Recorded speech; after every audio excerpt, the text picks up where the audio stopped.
إلهي لست للفردوس أهلا. Assalamualaikum warahmatullahi wabarakatuh. Nah, pada kesempatan kali ini saya akan menjelaskan tentang sebab-sebab runtuhnya dinasti Abbasiyah. Dalam proses pengembangannya, dinasti Abbasiyah dibagi menjadi 3 fase. Yang pertama, fase lahirnya, yang kedua, fase perkembangannya, yang ketiga, fase runtuhnya. Nah, dalam kesempatan kali ini, saya akan menjelaskan fase runtuhnya dinasti Abbasiyah. Nah, masa runtuhnya dinasti Abbasiyah, keruntuhan dinasti Abbasiyah disebabkan oleh beberapa faktor. Nah, faktor yang pertama itu perebutan kekuasaan. Perebutan kekuasaan dimulai pada sejak Khalifah Harun ar-Rasyid. Khalifah Harun ar-Rasyid ketika hendak digantikan. Perebutan ini terjadi antara 2 khalifah, yaitu Khalifah al-Mu'min dan Khalifah al-Amin. Keduanya itu mengalami peperangan. Nah, pada 1 tahun terjadi 2 khalifah. Nah, pada tahun ke-6 Al-Amin menjadi khalifah dan pada tahun ke-7 Al-Mu'min menjadi khalifah.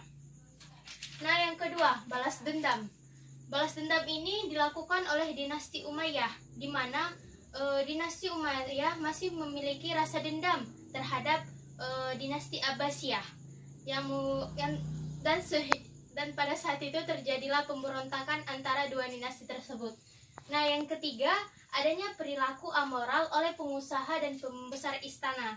Nah, berbagai perilaku amoral yang dilakukan oleh pembesar istana yaitu seperti mengundang para wanita-wanita penghibur dan meminum khamar di istana tersebut, membuat timbulnya kekecewaan di hati masyarakat. Nah, yang keempat, sistem peralihan monarki, di mana yang kita ketahui adalah monarki itu suatu sistem yang dimana peralihan kekuasaan pemerintah harus dipegang oleh keturunan dari pemerintah sebelumnya. Hal ini menyebabkan timbulnya nepotisme dan ketidakadilan di hati masyarakat dan membuat masyarakat kecewa terhadap sistem pemerintahan tersebut. Nah, yang kelima, ketidakpuasan masyarakat terhadap pelayanan pemerintah.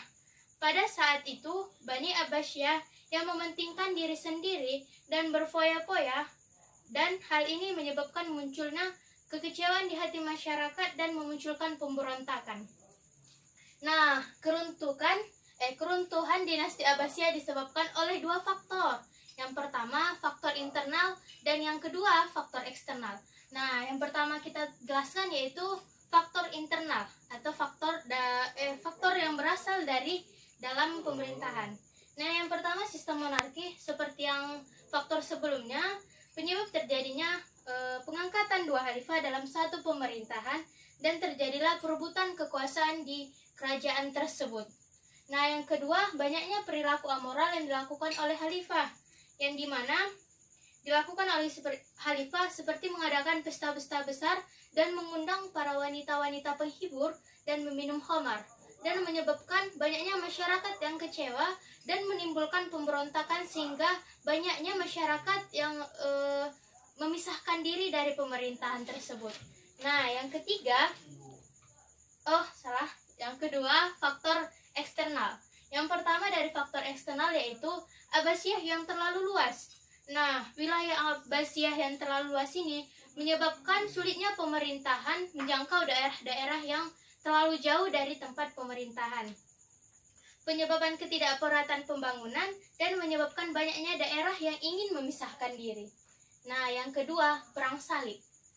Perang salib seperti yang kita ketahui yaitu peperangan yang terjadi antara 2 pihak. Yang pertama, pihak tentara Islam dan yang kedua, tentara Kristen. Nah, perang ini terjadi selama 2 abad dan menyebabkan banyaknya kerugian bagi Abbasiyah, baik banyaknya fasilitas yang rusak maupun hingga terjadinya banyak korban yang jatuh. Nah, yang ketiga, serangan tentara Mongol. Nah, tentara Mongol ini dipimpin oleh Genghis Khan. Perang ini terjadi benar-benar mengalami kekalahan. Abbasiyah benar-benar mengalami kekalahan.